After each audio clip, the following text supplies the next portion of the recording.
دورہ ترجمہ قرآن میں شرکت سے علم کی پیاس تو ایک حد تک بجھتی ہوئی محسوس ہوئی ہے، تاہم بجھنی تو نہیں چاہیے، پیاس تو برقرار رہنی چاہیے۔ تاہم الا بذکر اللہ تطمئن القلوب کے حوالے سے روح سنے اور روح سنائے والی بات تو بہت آگے کی ہے، اس کی ابتدائی کیفیت محسوس نہیں ہوئی۔ کیا ہمارے قلوب اتنے سخت ہو گئے ہیں؟ اگر جواب اس بات میں ہے تو اس کی وجہ بیان فرمائیں، نوازش ہوگی۔ اصل میں یہ سمجھتا ہوں کہ ایک تو یہ کہ ہر شخص کی کیفیت اور اس کا تاثر جو ہے وہ بہت حد تک اپنی، ہر شخص کے اندر جو کیفیات ہیں اس کا ایک عکس ہوتا ہے۔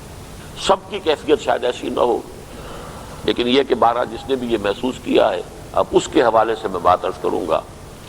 اس میں بھی ہو سکتا ہے کہ فی الواقع ایسا ہو، اور یہ بھی ہو سکتا ہے کہ یہ صرف اپنے احساس کی شدت ہو جو مبارک ہے، جس کی مثال یہ ہے حضرت ابوبکر کے عہد خلافت میں کچھ لوگ باہر سے آئے اور انہیں قرآن سنایا گیا تو ان کی آنکھوں سے آنسو جاری ہو گئے، بالکل وہی بات جو اس سے پہلے ہوا تھا، وَإِذَا سَمِعُوا مَا أُنزِلَ إِلَى الرَّسُولِ تَرَىٰ أَعْيُنَهُمْ تَفِيضُ مِنَ الدَّمْعِ مِمَّا عَرَفُوا مِنَ الْحَقِّ۔ حضرت ابوبکر کی زبان سے ایک الفاظ نکلا، جملہ نکلا، ہَكَذَا كُنَّا حَتَّىٰ قَسَتِ الْقُلُوبُ۔ یہی ہمارا حال ہوتا تھا قرآن کو سنتے ہوئے، یہاں تک کہ ہمارے دل سخت ہو گئے۔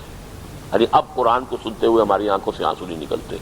حضرت ابوبکر کا یہ فرمانا کہ ہمارے دل سخت ہو گئے، اب یہ کیا کہا جائے گا؟ یہ احساس کی شدت ہے۔ یہ ایسا ہی ہے جیسے حضور فرماتے ہیں میرے دل پر بھی کبھی کبھی حجاب آ جاتا ہے، انہ لیغان علی قلبی وانی لاستغفر اللہ ربی 70 مرۃ فی کل یوم۔ میرے بھی دل پر کبھی کبھی غبار اور حجاب سا آ جاتا ہے اور میں 70 مرتبہ استغفار کرتا ہوں۔ اب حضور کی وہ حجاب کی کیفیت بھی ہماری حضوری کی کیفیت سے لاکھ گنا زیادہ جو ہے وہ زیادہ حضوری والی ہوگی، لیکن یہ کہ ہر ایک کا اپنا ایک مقام ہے، اس کے حوالے سے انہوں نے اسے حجاب صاحب تعبیر کیا۔ اگر وہاں تھے وہاں سے 1 انچ نیچے ہو گئے تو بھی حجاب ہو گیا۔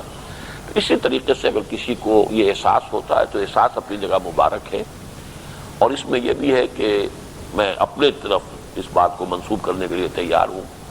بعض اوقات ہمارے بیان میں چونکہ ریشنلسٹک ایلیمنٹ زیادہ ہوتا ہے، اس لیے وہ روح کو چھیڑنے والے جو کیفیات ہیں وہ کم ہوتی ہیں۔ میں اپنے بیان میں اس کو تسلیم کرنے کے لیے تیار ہوں، لیکن چونکہ قرآن مجید میں بھی چونکہ اکثر و بیشتر چیزیں وہی ہیں کہ جو اس دور کے جو لوگ تھے ان کے ساتھ حد و قضا ہو رہی ہے، ان کے ساتھ گفتگو ہو رہی ہے، اور شرک اور اس کے معاملات ہیں، اس میں یہ ہے کہ واقعتاً اس کی وہ کیفیت جو ہر وقت انسان کے اوپر رہنا وہ ممکن نہیں ہے کہ اس طرح کی کیفیت طاری ہو۔ البتہ ایسے لمحات یقیناً آئے ہوں گے اس دورہ ترجمہ قرآن کے دوران کہ کبھی یہ کیفیت بھی ہر شخص کو محسوس ہوئی ہوگی، واللہ اعلم۔